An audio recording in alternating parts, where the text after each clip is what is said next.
السلام عليكم ورحمة الله وبركاته. متابعينا الأعزاء، عيد الفطر الجمعة ولا السبت؟ جدل كبير على صفحات السوشيال ميديا وتخبط، وخلق حالة من التوهان عند كل الناس في مصر والوطن العربي.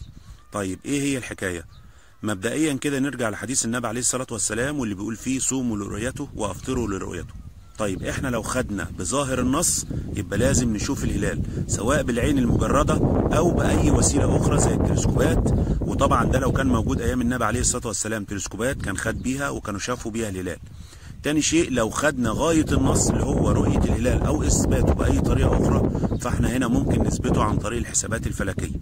طيب مبدئيا كده، هل هيتم رؤية هلال شوال 2023؟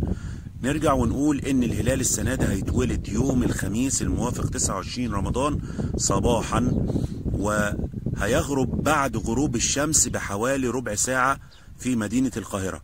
وده وقت صغير ان احنا نقدر نشوف الهلال، لان النهار هيكون ضوءه ظاهر، فبالتالي هيغطي على الهلال اللي نسبة الاضاءة بتاعته هتكون حوالي 3%، ودي نسبة ضئيلة جدا جدا ان هو يظهر.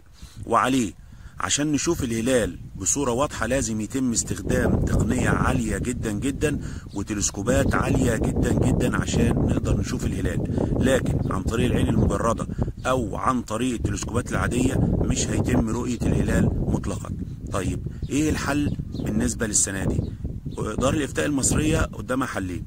لو هتاخد بظاهر النص يبقى لازم تشوف الهلال، وكده مش هيتم رؤيته يوم الخميس، وعليه هيتم اتمام رمضان 30 يوم، وبكده العيد ان شاء الله هيكون السبت 1 شوال باذن الله.